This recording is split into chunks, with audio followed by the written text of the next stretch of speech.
Olá, bom dia! O nosso Agro Pantanal já está no ar com muitas informações e novidades sobre o homem e a mulher do campo. Então vamos aos destaques da edição de hoje. Governo de Mato Grosso lança a Operação Abafa Amazônia 2022. A primeira fase teve início no norte do estado, com o objetivo de fiscalizar 26 alvos pelo uso não autorizado do fogo durante o período proibitivo. Hoje vamos dar continuidade à série de reportagens sobre o turismo rural, produzida pelo programa Caminhos da Reportagem da TV Brasil. Quantidade de animais silvestres resgatados de queimadas e maus tratos até o momento se mantém na média do ano passado. Apenas 20% conseguem ser reinseridos na natureza. E no Papo com o Café de hoje, vamos falar do cultivo de mandioca para a fabricação de cerveja. E como não poderia faltar, vamos ter aquela receita saborosa para você preparar ainda hoje.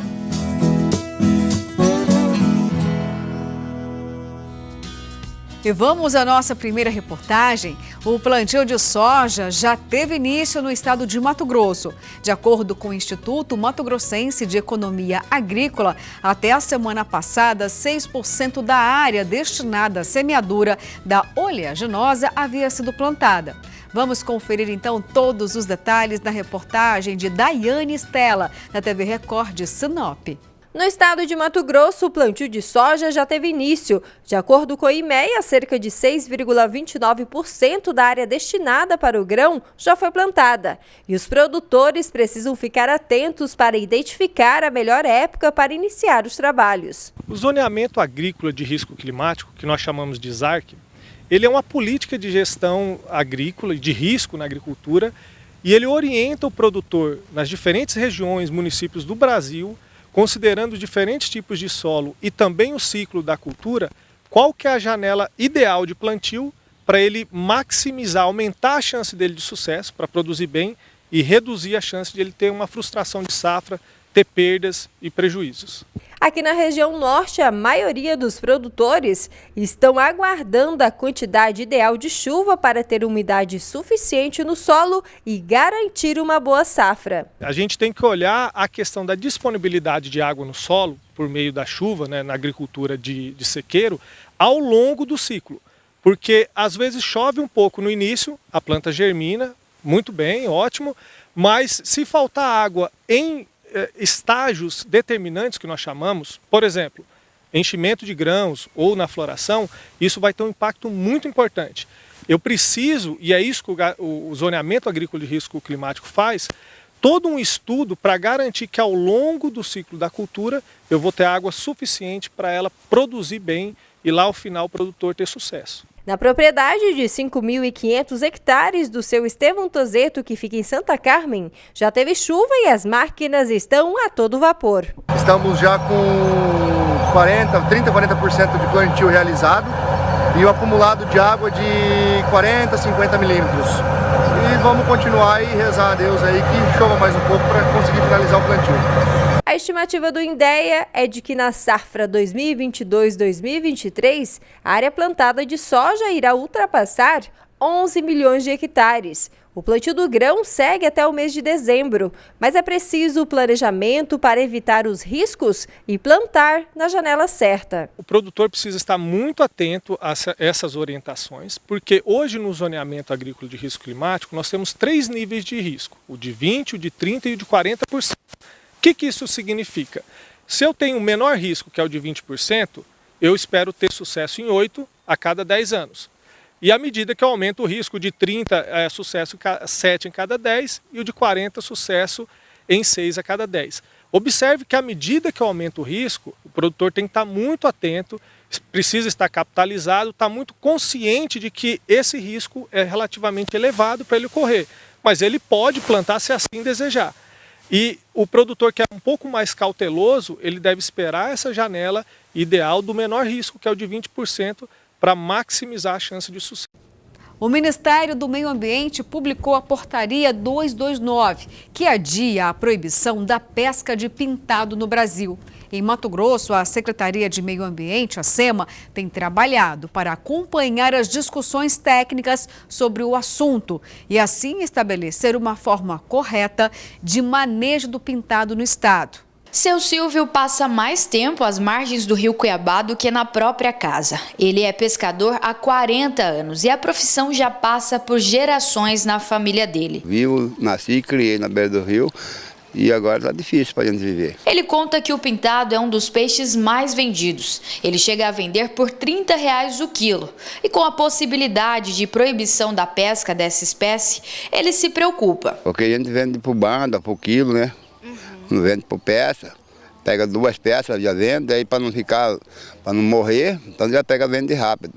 Mas só que o que eles estão fazendo aí é muito difícil, é complicado. A mesma preocupação já ronda o seu Cândido. Ele pesca todos os dias, ou pelo menos tenta, já que quando pega determinada espécie, ele precisa devolver ao rio. Eu peguei esses 2 peixes que peguei e teve que soltar, né, porque... Que peixe que era? Dourado. Como é que é? O senhor que já é pescador há alguns anos, isso que vem de gerações na família, pegar o peixe e ter que devolver? É porque ele está proibido, estava proibido para 3 anos, aí passou para 5, agora já foi para 8 anos. Quando a pesca do dourado foi proibida, inicialmente seria de 3 anos. O período se estendeu e ele teme que o mesmo aconteça com o pintado. Até questionei se ele pensa em mudar de profissão caso a pesca não seja mais suficiente para manter a renda. E a resposta é de alguém que vê no rio uma forma de melhorar a vida, não só na questão financeira. É uma coisa que você tem que ver, você está em casa com a cabeça meio quente, que tem até aquela música que fala, né? É, você desce pro rio aqui, você vem no meio de outros pescadores, mesmo que não está pegando peixe, mas você está trocando ideia com ele, conversando, a coisa, né? O dia melhora. Melhora 90%. O pintado está na lista dos peixes que podem ter a pesca proibida devido ao risco de extinção. O Ministério do Meio Ambiente decidiu adiar a vigência e reavaliar a nova lista de espécies. A principal contestação é sobre a entrada do pintado nessa lista, um dos peixes de rio de maior apelo culinário, por isso bastante valorizado pelos pescadores profissionais. A Associação do Segmento da Pesca de Mato Grosso, que representa os pescadores, prepara uma medida judicial para que a portaria que pode proibir a pesca do pintado seja reavaliada. Quero tranquilizar aqui a todos os pescadores que estão me ouvindo. Nós conseguimos na portaria 229, que foi assinada pelo ministro do Meio Ambiente, a prorrogação por 90 dias do pintado. Você, pescador e pescador que está me ouvindo, você pode pescar tranquilamente. E saiba que a Associação do Segmento da Pesca já está com um projeto agora para a 2ª quinzena de outubro, que nós estamos indo a Brasília com um grupo de estudo para demonstrar que o nosso recurso pesqueiro da Bacia do Paraguai está muito bem, obrigada, e que nós estamos livres de barramento. Por isso o pintado tem em abundância em nossos rios. E o nosso Agro Pantanal vai para o primeiro intervalo, mas não sai daí, temos muitas novidades.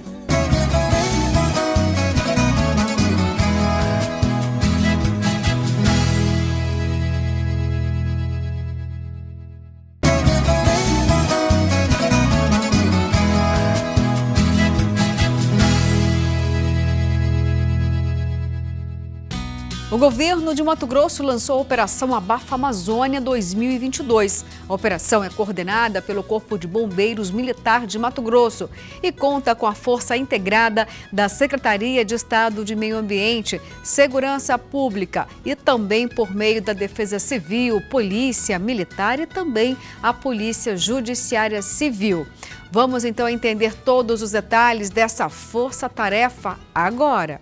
A cerimônia aconteceu no Batalhão de Emergências Ambientais do Corpo de Bombeiros. Antes de nós irmos a campo, nós fazemos um monitoramento, via imagens de satélite, e verificamos aqueles pontos focais, onde tem maior incidência de focos de calor, bem como aquelas áreas que foram feita supressão da vegetação, porque o Corpo de Bombeiros ele atua na questão do uso irregular do fogo, mas também existe outros órgãos envolvidos, como a SEMA, que atuam na supressão da vegetação. Contando com uma equipe de 40 servidores, a primeira edição deste ano começa no norte do estado, com o objetivo de fiscalizar propriedades privadas contra o uso não autorizado do fogo durante o período proibitivo. É bom frisar que isso aí é uma atividade do Estado de Mato Grosso, do Governo do Estado de Mato Grosso, da Secretaria de Segurança Pública, da Secretaria de Estado de Meio Ambiente, envolvendo diversas instituições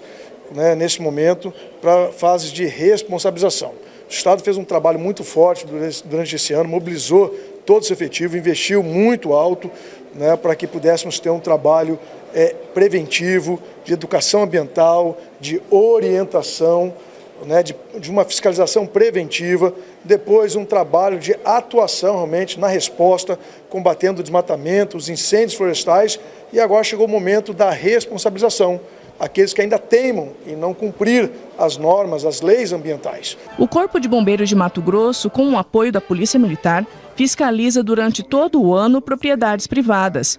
Neste final de ano, a operação acontece de forma integrada com outras agências, o que assegura maior eficiência em relação às multas aplicadas contra o uso irregular do fogo. O Estado investiu bastante, está investindo ainda bastante. A ideia da presença da tropa de segurança no terreno é justamente isso, para coibir, proibir e fazer esse enfrentamento aos crimes ambientais. Multar, que a gente brinca muito, fala que o órgão mais sensível do ser humano é o bolso, E quando você multa, você cria dificuldade, você realmente faz que todos se enquadrem no ordenamento jurídico que está posto. A ideia agora é tolerância zero com crimes ambientais e vão para cima. Bombeiro, todas as forças de segurança, polícia, é uma força-tarefa de todas as entidades da segurança pública nessa operação Abafa. Nós vamos estar dando a segurança das demais ações que desencadearão aqui na região. Nós vamos estar com um efetivo de 4 equipes, apoiando, iniciando hoje até o dia 15 de outubro, a primeira fase. E posteriormente a segunda fase também, quando iniciar, estaremos dando apoio. A Força Nacional é um programa de governo, vale ressaltar. Então nós estamos em quase todos os estados do Brasil e estamos apoiando aí os órgãos de fiscalização ambiental. O Corpo de Bombeiros estima que cerca de 290 milhões em multas já tenham sido aplicadas por uso irregular do fogo desde o início de 2022. O período proibitivo segue até 31 de outubro, com restrições para o uso do fogo. E agora vamos ao nosso quadro Mito ou Verdade deste domingão. Chegando aí na tela a pergunta para a gente ficar pensando em casa: a carne de porco é mais rica em colesterol? Pois é, fica pensando aí, depois eu respondo para você. Porque agora o nosso próximo assunto é capacitação no mercado de trabalho agrícola. Então já sabem, papel e caneta na mão.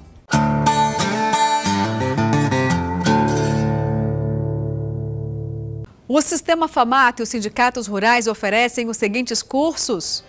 Nova Brasilândia tem cultivo do maracujá, começa dia 24 e vai até o dia 28 de outubro. Informações pelo 6533851040. O e-mail sindinovabrasilândia@famato.org.br.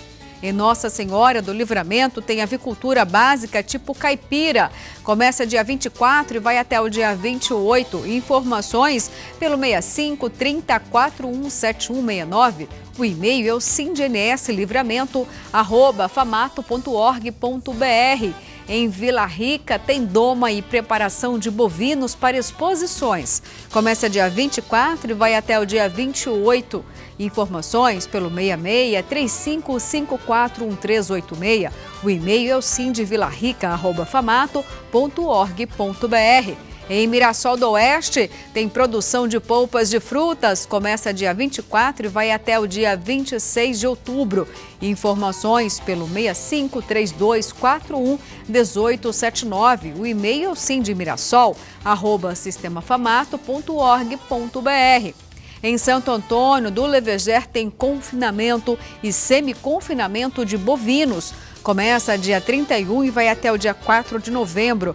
Informações pelo 6593416790. O e-mail é o sindaleveger@famato.org.br.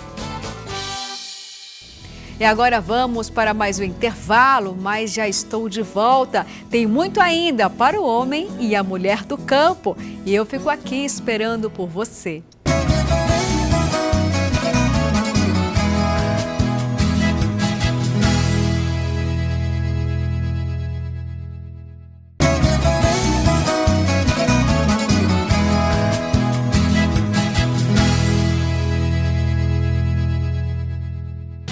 Hoje teremos o último episódio da série de reportagens falando sobre o turismo rural, produzida pelo programa Caminhos da Reportagem da TV Brasil. Nas matérias estão sendo mostradas a retomada desse tipo de passeio, que passa pela busca por atividades ao ar livre, como andar a cavalo, conhecer o cuidado com os animais, além de caminhar e conhecer as mais diferentes trilhas. A equipe do Caminhos da Reportagem visitou alguns destinos no Planalto Central do país, que conseguem fazer o turista mergulhar num ambiente completamente diferente do seu dia a dia.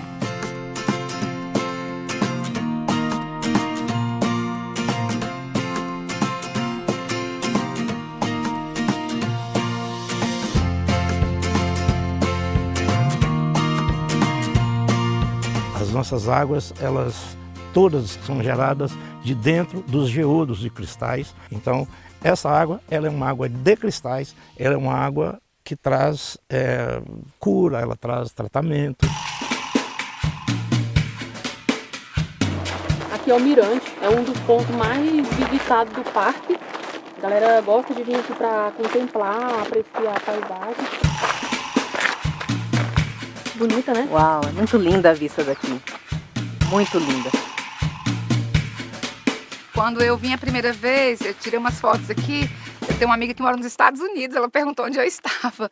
Achou que era até Capitólio, né? E, nossa, o pessoal ficou impressionado. Todo mundo, onde é que é? Onde é que é esse lugar? É aqui perto. Aqui é o ponto da selfie. É o ponto. Onde a foto fica perfeita. É o ponto da selfie.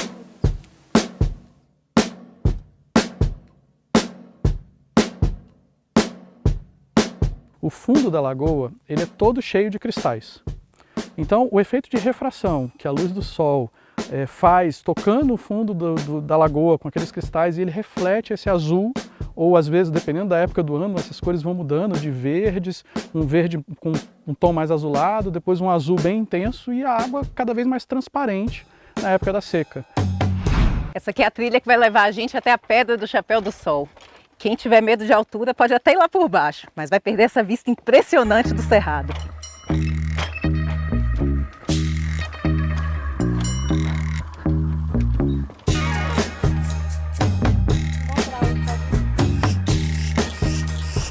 Você é o guardião aqui da pedra. Vamos conhecer agora um megalítico, tá? Um monumento. E olhando para o chão, você já vê esse reflexo. Maior jazido de cristal do planeta, então por isso essa quantidade imensa de cristais. Tudo isso aqui é cristal? O cristal ele é utilizado para tecnologia, para computadores celulares, etc. Okay.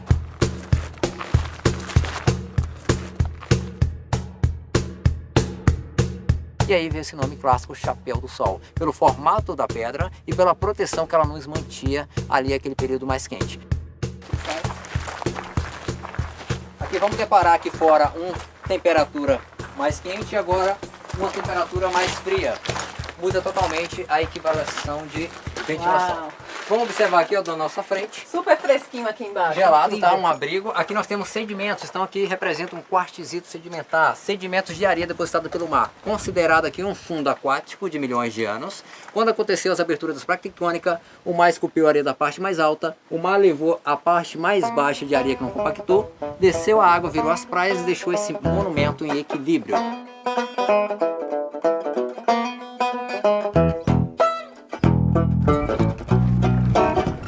Depois de uma manhã de caminhadas, a gente se jogou aqui nas atividades aquáticas. Eu escolhi o caiaque, mas tem também surf, tem também mergulho nessa lagoa que é um paredão cercado de cristais. A gente encontrou essa família curtindo o dia aqui hoje. Vocês são de onde? Valparaíso, de Goiás, em torno de Brasília. É a primeira vez que vocês vêm? É, a gente conheceu pela internet, né? A gente acha que só longe, né, que a gente vai achar um lugar desse. A gente descobriu esse lugar aqui pertinho e resolvemos vir. Fizemos a trilha, bem tranquilo. A criançada curtiu bastante.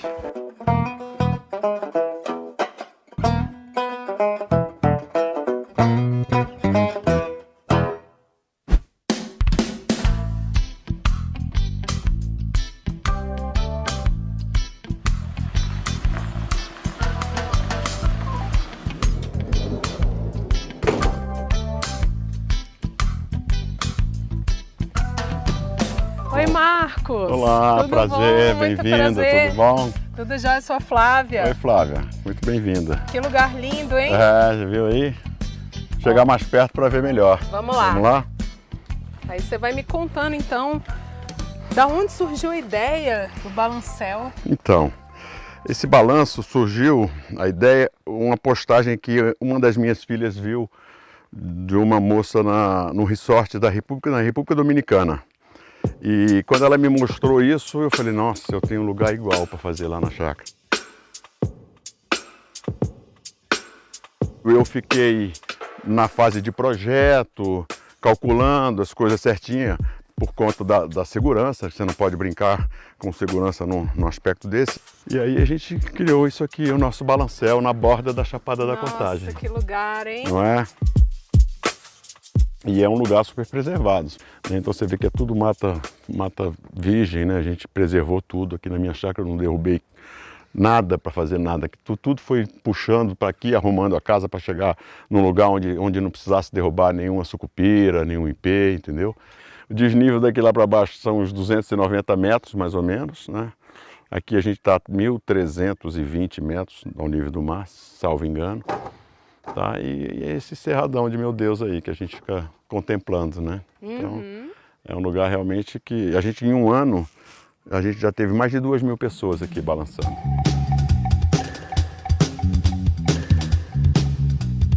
O balancel independe da casa. Quem aluga a casa, se hospeda na casa, tem direito a meia hora no balancel por diária.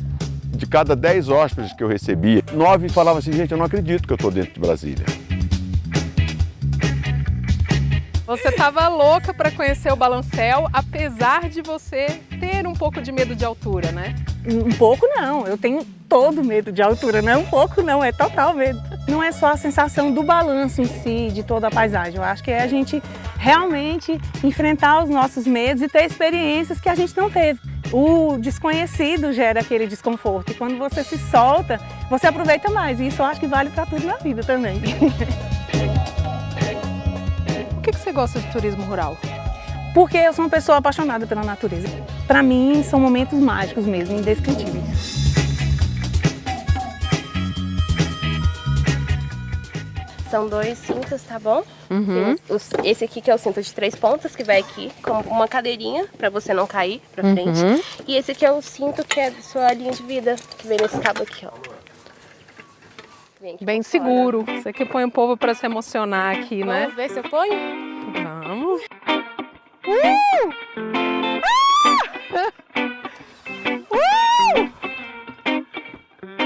Cara, é muito bom!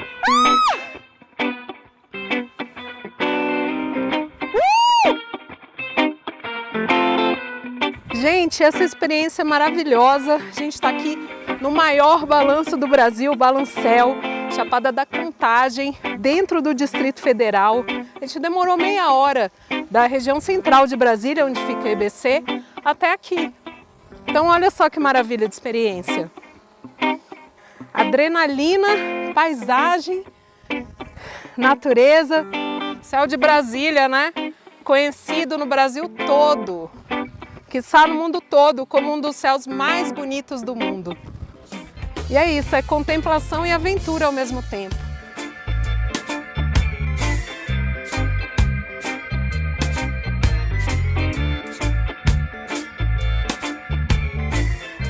E o que você está gostando mais nesse trabalho? A quebra de obstáculo das pessoas. Pelo medo, a confiança que elas têm em mim de fazer uma coisa que elas nunca fariam com ninguém. Então é muito legal. É a parte mais legal, inclusive. Além dos gritos que eu amo também.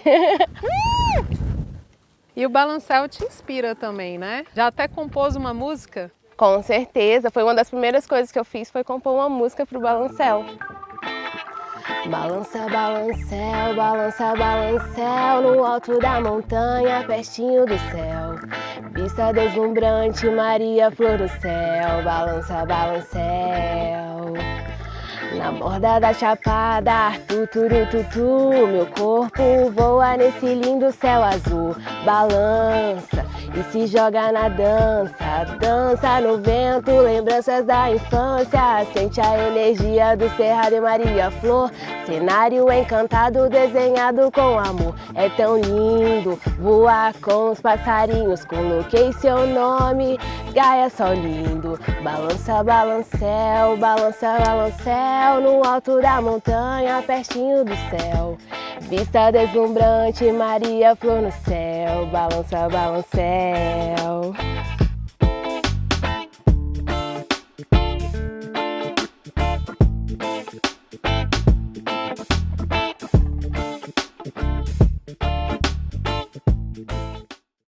Agora vamos para o nosso giro de notícias do agronegócio.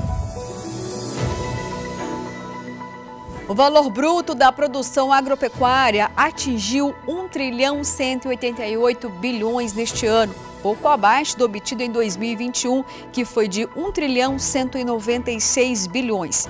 As lavouras, com crescimento real de 0,9%, representam 821 bilhões e a pecuária, 367 bilhões, com recuo de 3%. Para ambas as atividades, o resultado deste ano mostrou-se abaixo do observado em 2021.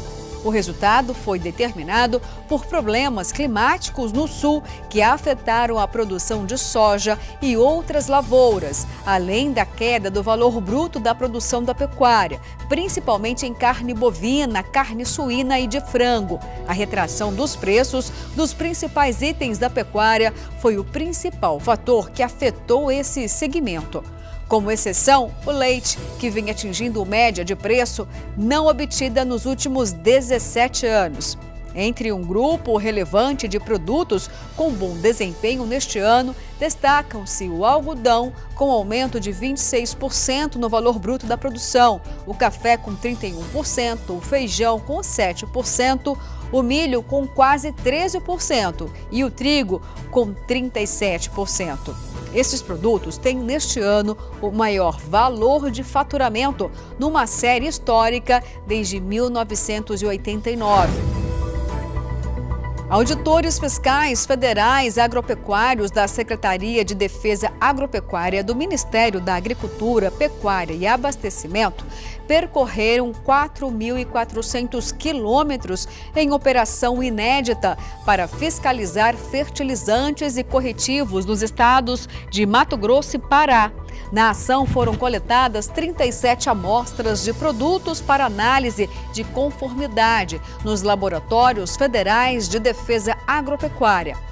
Durante 14 dias de operação, a equipe fiscalizou 18 estabelecimentos na região de Santarém e 22 estabelecimentos no norte de Mato Grosso. Foram embargadas cautelarmente 11 empresas, sendo que 4 estabelecimentos estavam operando sem o devido registro no mapa. Os outros casos requerem adequações nas instalações ou comprovação de cumprimento dos procedimentos de controle de qualidade nas matérias-primas e produtos acabados. O ritmo das exportações de arroz se manteve firme pelo terceiro mês consecutivo.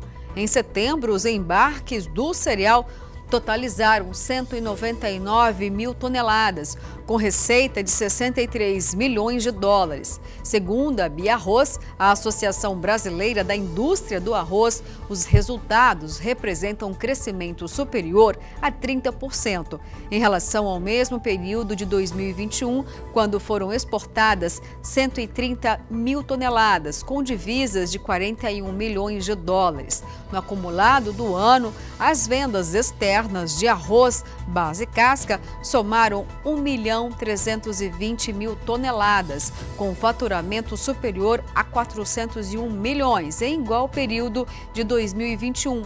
As exportações alcançaram 817 mil toneladas, com receita superior a 263 milhões de dólares. A projeção da Biarroz é que os embarques possam chegar a 2 milhões de toneladas até o fim de 2022. Agora o nosso agro vai para o intervalo, mas é bem rápido. Eu espero por você. Tem muito ainda aqui no Agro Pantanal deste domingo.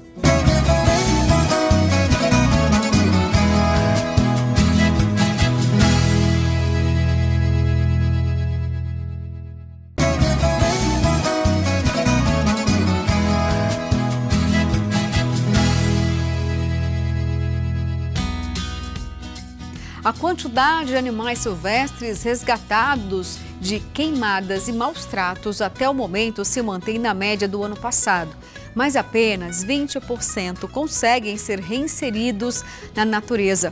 A maior parte, aproximadamente 80%, fica sob os cuidados do Hospital Veterinário da Universidade Federal de Mato Grosso ou abrigados no Centro de Triagem da Polícia Militar Ambiental, em Várzea Grande. Vamos conferir esses detalhes com o repórter Antônio Carlos Silva. De janeiro a setembro, 710 animais silvestres foram resgatados pela Polícia Militar Ambiental nos 13 municípios do Vale do Rio Cuiabá.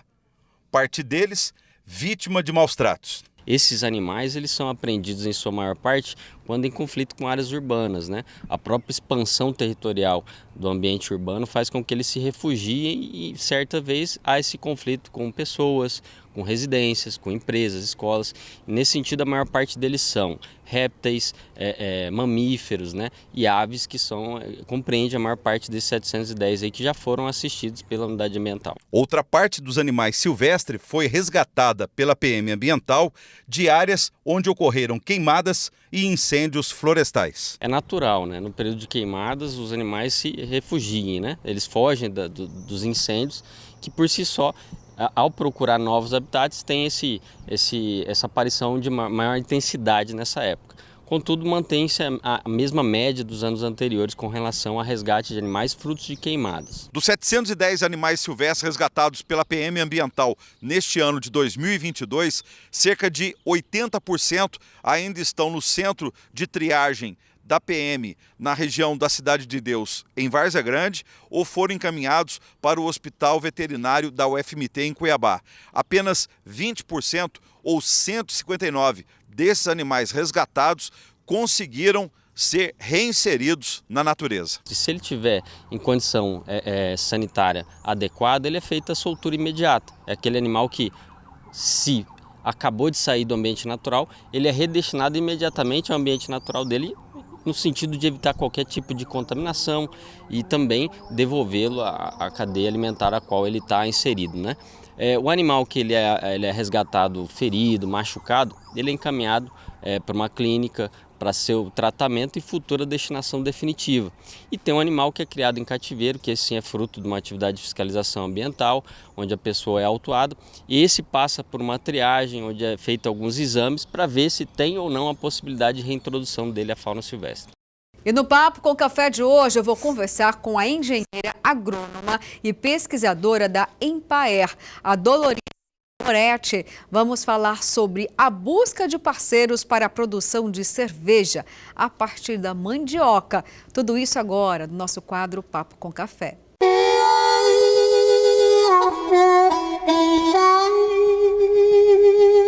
Que assunto interessante, né? Jamais falamos sobre esse tema aqui no Agro Pantanal, mas ainda bem que chegou esse dia. Então, muito bom dia, seja bem-vinda.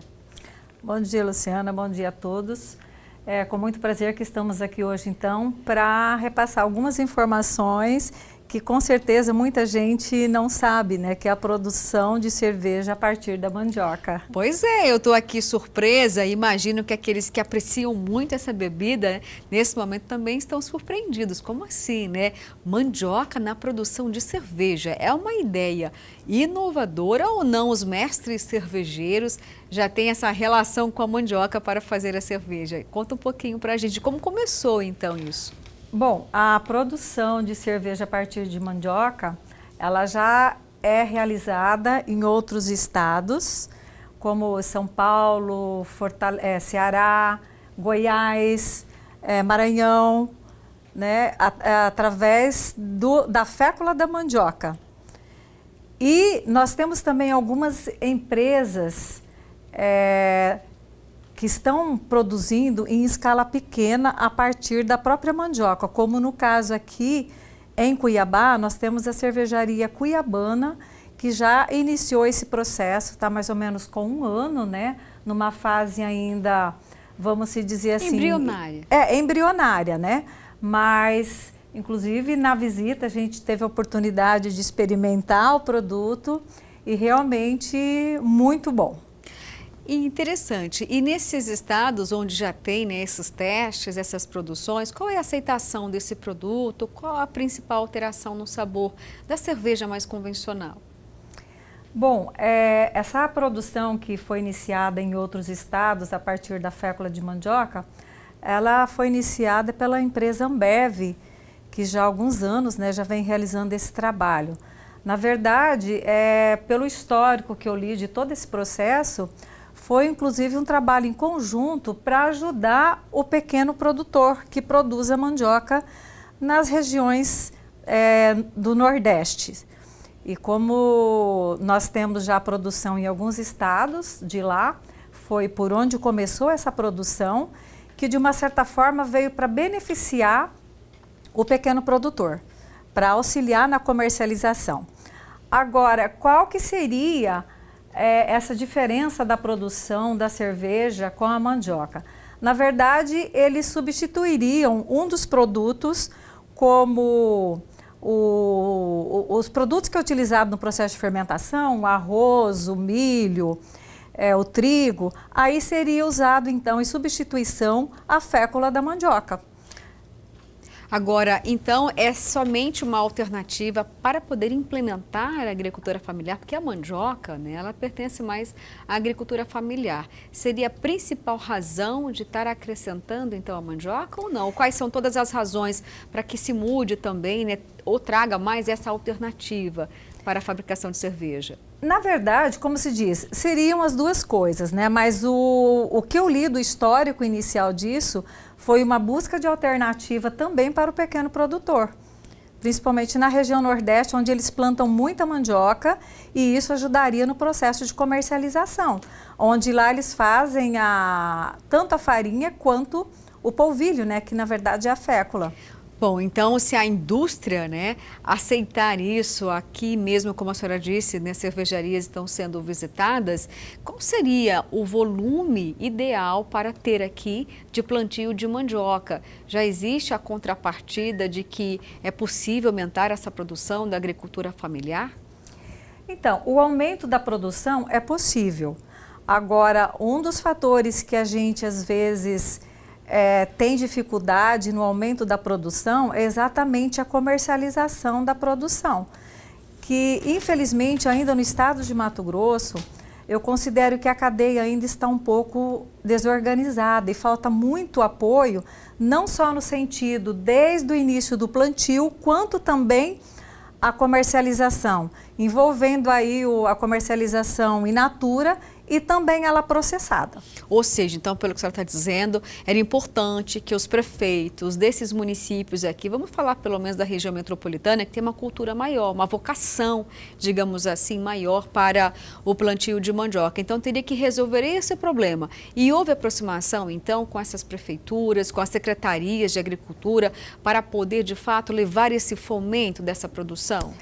Bem, está acontecendo exatamente isso. A gente está fazendo assim diversos trabalhos e dentre eles, inclusive, nós já tivemos uma aproximação com a Prefeitura Municipal de Cuiabá, através do secretário Francisco Vuolo, que foi ele que, inclusive, agendou a primeira visita na Ambev. E ele tem uma equipe que está trabalhando também um projeto para desenvolver dentro do município de Cuiabá, para expandir a produção de mandioca, e com isso ele já teve também essa visão do quão importante seria também a produção de cerveja nesse processo. Agora, a produção de cerveja, ela teria que abranger não só o município de Cuiabá, mas também a Baixada Cuiabana como um todo, porque a cultura da mandioca ela é tradicional aqui no estado, né? Principalmente para o pessoal daqui mesmo, os cuiabanos, mato-grossenses, né? É uma cultura tradicional. E também eu vejo que ela poderia ser expandida para o estado inteiro, porque nós temos um potencial muito bom para a produção de mandioca. Nós temos todas as condições edafoclimáticas para produzir mandioca.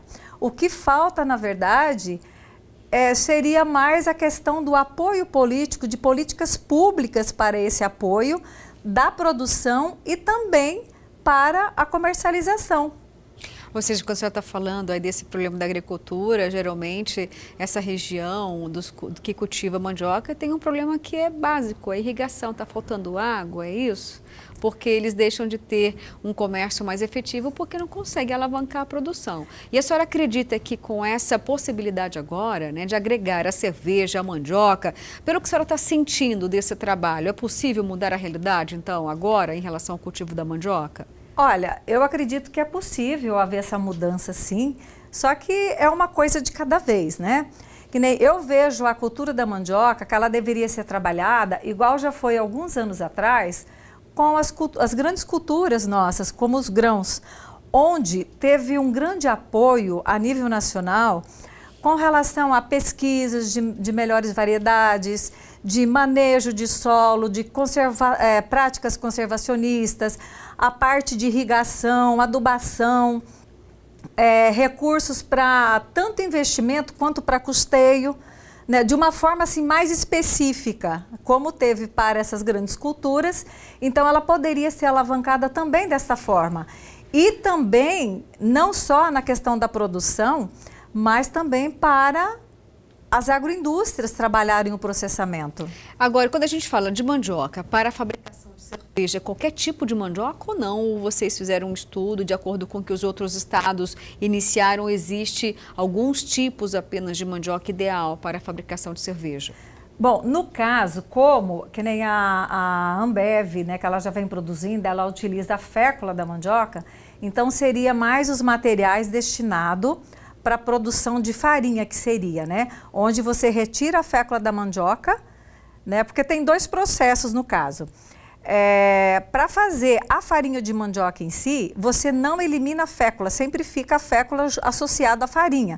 Ela sai um pouco no resíduo do líquido que é retirado, que a gente fala de manipoeira, que pode ser aproveitada.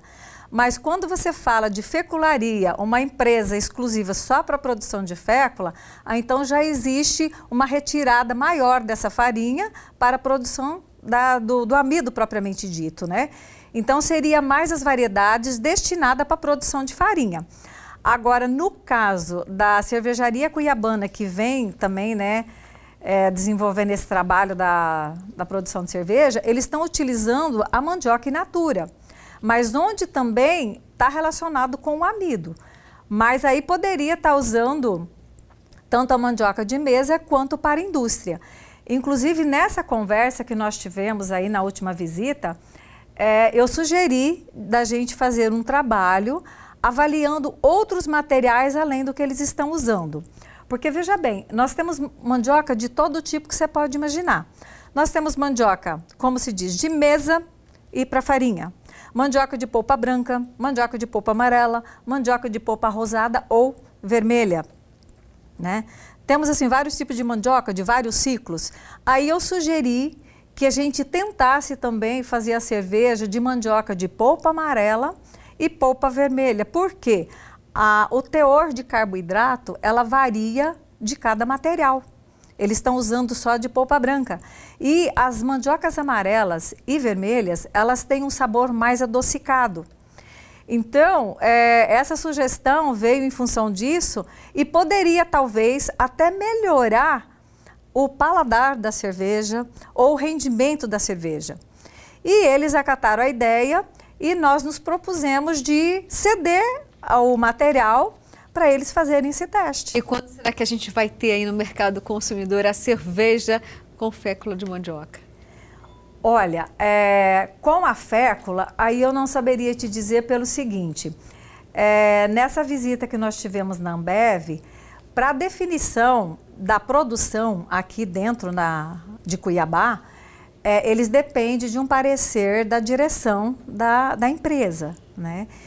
E como o Francisco Vuolo, que está à frente, né, ele que está tentando fazer esse contato, porque depende também da questão política, de investimento, né, outros fatores, então ele está tentando trabalhar isso e ver com a direção da empresa quando que, se seria possível e quando seria possível. Mas o importante é que nós já demos o primeiro passo, que foi a primeira conversa do interesse da produção de cerveja com a fécula de mandioca. Podia ter tido uma resposta inicial de não vamos nem tentar, né? Então já entendi pelo que a senhora está dizendo que Cuiabá então deve sair na frente já, que tem um secretário de Agricultura intermediando essas reuniões e acredito então que vamos ter a primeira cerveja cuiabana com mandioca aqui na nossa capital. Depois, se der certo, então, acredito que aí sim fique mais fácil. Talvez o fomento do cultivo da mandioca aqui ao entorno da região metropolitana. Sim. Talvez possa ser a alternativa. Inclusive, a empresa, ela demonstrou interesse, né? Só que quem nos atendeu não teria como dizer um sim ou não, né? Porque depende da direção da empresa. Mas disseram que tudo é possível, uma vez que eles têm o know-how, já fabricam, né, a cerveja, então seria uma questão mais de decisão política da empresa de decidir, vamos fazer ou não vamos fazer. Tá certo, a senhora conseguiu já provar a cerveja em outro estado, feita com a mandioca? Já consegui. Eu já experimentei uma cerveja que veio de Goiás, né, que eles também já estão fabricando lá, e realmente eu gostei. Agora, existe uma diferença da produção de cerveja que é produzida com a fécula e com a mandioca propriamente dita. O sabor muda, no caso, utilizando a raiz de mandioca em si. Ela, quando você toma a cerveja, você vai saborear inicialmente, você percebe que ela tem um sabor de mandioca. Fica mais forte, então, essa característica. Já com a fécula, já praticamente não, né? Seria uma cerveja, assim, com sabor igual às demais, mas com o subproduto fécula. Tá certo, então. Vou esperar ansiosa para também ter a oportunidade de degustar a cerveja de mandioca. Obrigada pela sua participação. Qualquer novidade nesse caso, por favor, viu? O Agro Pantanal está aqui com a porteira aberta para a gente falar mais sobre a produção de cerveja, tendo aí a mandioca na composição. Obrigada. Eu agradeço pela oportunidade e esperamos que realmente esse projeto vá à frente, porque é interessante não só para os cervejeiros ou as pessoas que bebem cerveja, mas como também para o agronegócio do estado de Mato Grosso. Com certeza, o agro e a agricultura familiar. Sim. É isso aí, gente. Olha, agora chegou aquele momento de você ter aquela receita imperdível com sabores do Cerrado aí na sua telinha para te encher de fome.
ser de receita. Já sei que você vai tentar fazer aí, viu? Mas vale a pena, tenta mesmo, porque eu também vou fazer a mesma coisa.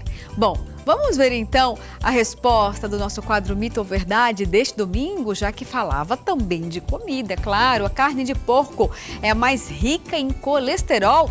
É mito, gente, é isso mesmo. Olha só, o lombo de porco apresenta menos quantidade de colesterol que o frango. Vários estudos evidenciam que a carne suína possui maior conteúdo de aminoácidos essenciais e vitaminas do complexo B, semelhantes à do ser humano. Portanto, a carne suína é extremamente saudável, vale a pena consumir pelos seus nutrientes e também pelo seu sabor maravilhoso, hein? E assim termina nosso Agro Pantanal deste domingo. Obrigada pela sua companhia e domingo que vem tem muito mais.